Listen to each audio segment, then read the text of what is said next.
বাবার কাছে ছেলে, আর মায়ের কাছে ছেলেই মেয়ের মতো।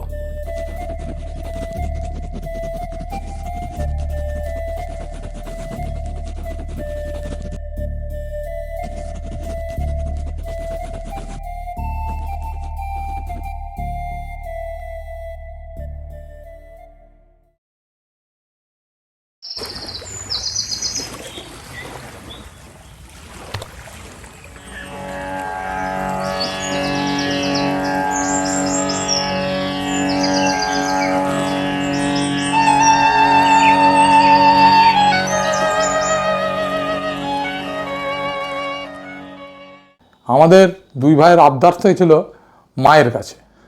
মাই আমাদের কাছে সব ছিলেন। কোনো কিছু ভালো খেতে করতে গেলেও মায়ের কাছে আবদার করতাম। কিছু কিনে দিতে গেলেও কোনো টাকা পয়সা লাগতো, সেই আবদারটাও পূরণ করতো মা।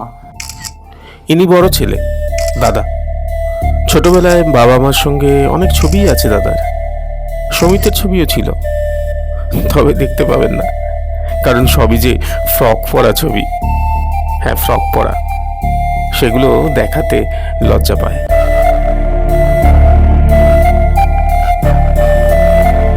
সকাল বিকেল মা সাজিয়ে দিত, ঝুঁটি বেঁধে, টিপ পরিয়ে, স্নো পাউডার মাখিয়ে, একেবারে যেন কোলের মেয়েটি।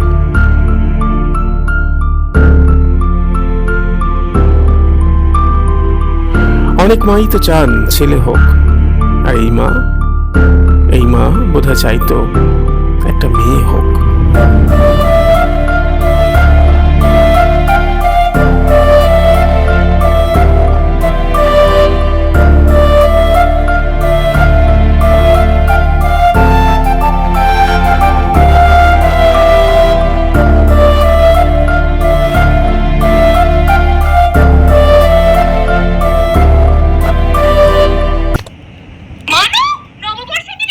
এখনকার ছেলে মেয়েরা কি সব দেখে মোবাইলে? মাকে নিয়ে ছ্যাবলামি, মিম, মাকে নিয়ে মজা, বলে এটাও নাকি মাতৃভক্তি।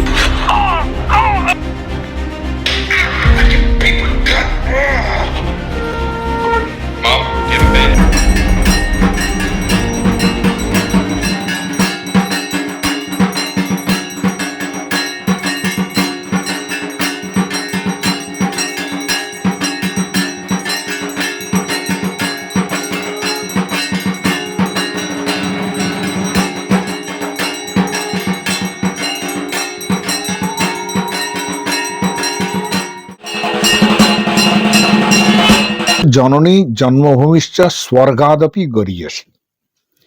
এই শ্লোকটার যে পরম্পরা, এটা এত পরম্পরাবাহিত শ্লোক যে এবং এত লোকেই জানে। আমাকে অনেকেই প্রশ্নও করেছে এই শ্লোকটার সোর্স কোথায়। অনেকে মনে করেন যে শ্লোকটা রামায়ণে আছে, যে লঙ্কাতে রাবণ বধ হয়ে গেছে, সেই সময়ে মানে একটা প্রশ্ন হচ্ছে, সবাই বলছে, রামচন্দ্রকে বলছে যে আপনি এখানেই থেকে যান, এবং লক্ষণ শেষ পর্যন্ত বললেন যে এতদিন পরে আমরা এখানে পেয়েছি, বিভীষণ তো বলছেন এখানে রাজা হতে, তো আপনি থেকে যান না এখানে। তখন রামচন্দ্র বললেন যে দেখো, অপি স্বর্ণময়ী লঙ্কা, হ্যাঁ, এই স্বর্ণময় লঙ্কা নমে লক্ষণ রোচতে, আমার কাছে এটা ভালো লাগে না।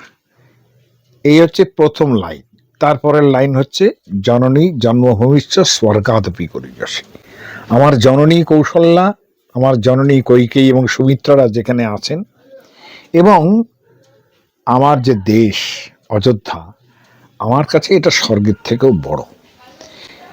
এখন এই কথা আমাদের একটা সময় ছিল যখন এই পর্যন্ত দেশভক্তির ব্যাপারেও শব্দ, এই শ্লোকটা ব্যবহার হয়েছে, আবার জননীর ক্ষেত্রেও এই শ্লোকটা ব্যবহার হচ্ছে।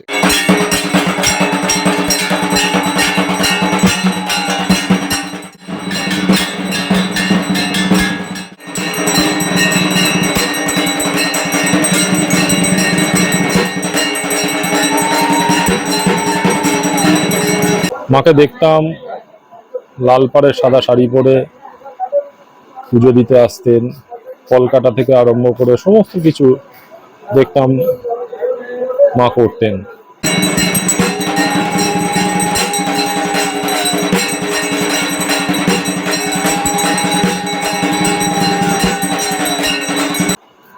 আমাদের অঞ্জলি দেওয়া, পুজোর 4টে দিন আমরা কিভাবে যে কাটিয়ে দিতাম মা আর দুর্গা মা। তুমি আমার মা, আমি তোমার অ্যাক্সিডেন্টের সময় মা ছিল না, দুঃখ ভালোই হয়েছে বোধহয়, না হলে খুব কষ্ট পেতেন। আমায় পেয়ে। তুমি আমার মা, আমি তোমার মেয়ে, দুঃখ শুধুই পেলে কি মা আমায় কোলে পেয়ে। যখন ভাগ্য বাবার বদলে গেল আমার আশার পরে, বলল সবাই লক্ষ্মী আমি এসেছি।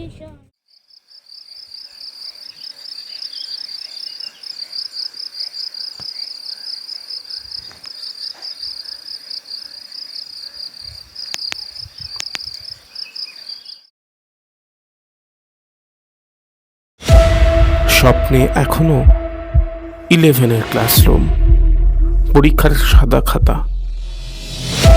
দম বন্ধ হয়ে আসে, শেষ হচ্ছে না কেন?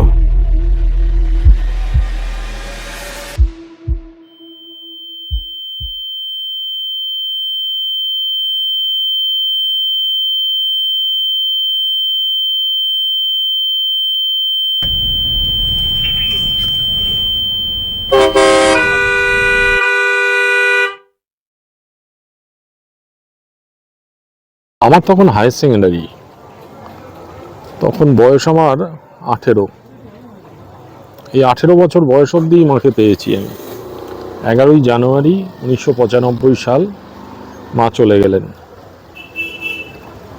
এই অল্প সময়ে 18 বছরে মাকে যতটুকু পেয়েছি সেইটুকু নিয়েই বোধহয় আমায় সারা জীবন কাটাতে হবে।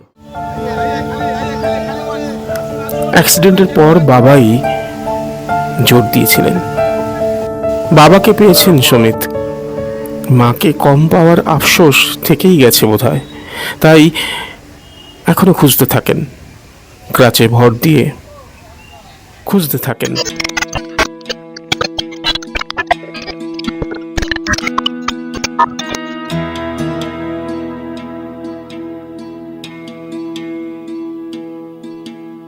है सुना ये पूरी धरती तू चलाता है, मेरी भी सुन ले अरज मुझे घर बुलाता है।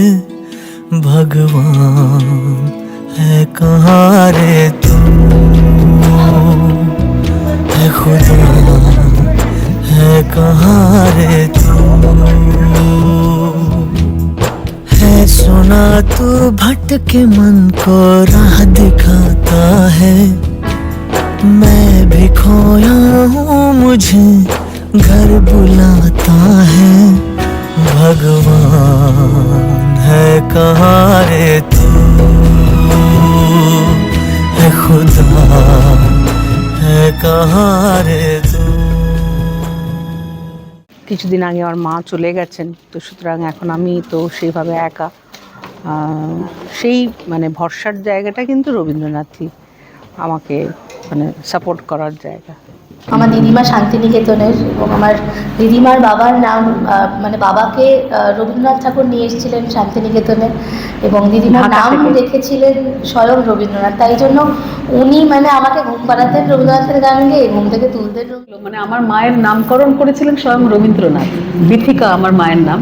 এবং আমারও ছোটবেলায় মা ঘুম পাড়াতেন, এক একদিন এক একটা নৃত্যনাট্য শুরু করতেন, শেষ করতেন গান, সেই করে বাচ্চাকে ঘুম পাড়াচ্ছেন। আমি যখন শিশু, তখন আমার বোধই নেই কিছু। আমাদের প্রত্যেকের সাংসারিক জীবনে পিতা যদি বৃক্ষ হন, পিতা যদি মহিরুও হন, মা হচ্ছেন ওই পাশ দিয়ে বয়ে চলা স্রোতস্বিনী নদী, যিনি তার জলধারা দিয়ে পিতার জীবনকে শান্ত করেন, পিতার জীবনকে সমৃদ্ধ করেন, বৃক্ষকে মহিরুহে পরিণত করেন। আর সেই বৃক্ষের যে সমস্ত ফলমূল, তা থেকে সেই জলধারার স্নেহ মায়া মমতা পেয়ে সেই ফল থেকে, বীজ থেকে নতুন বৃক্ষের জন্ম হয়, তারা আবার মহীরুহ হয়ে যায়। 9 মাস ধরে গর্ভধারণ, 8 বছর ধরে তিল তিল করে বড় করার পর তাকেই খুন। Murder charges against an Indian. চারিদিকে এসব কি খবর? আমার মা কই, কোথায়? খুব মন কেমন করে।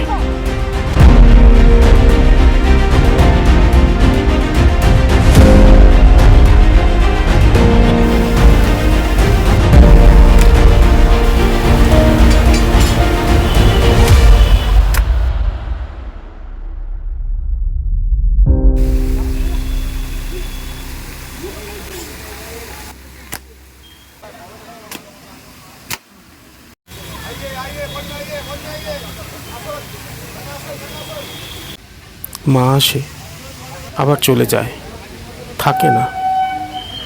থাকো না কেন মা?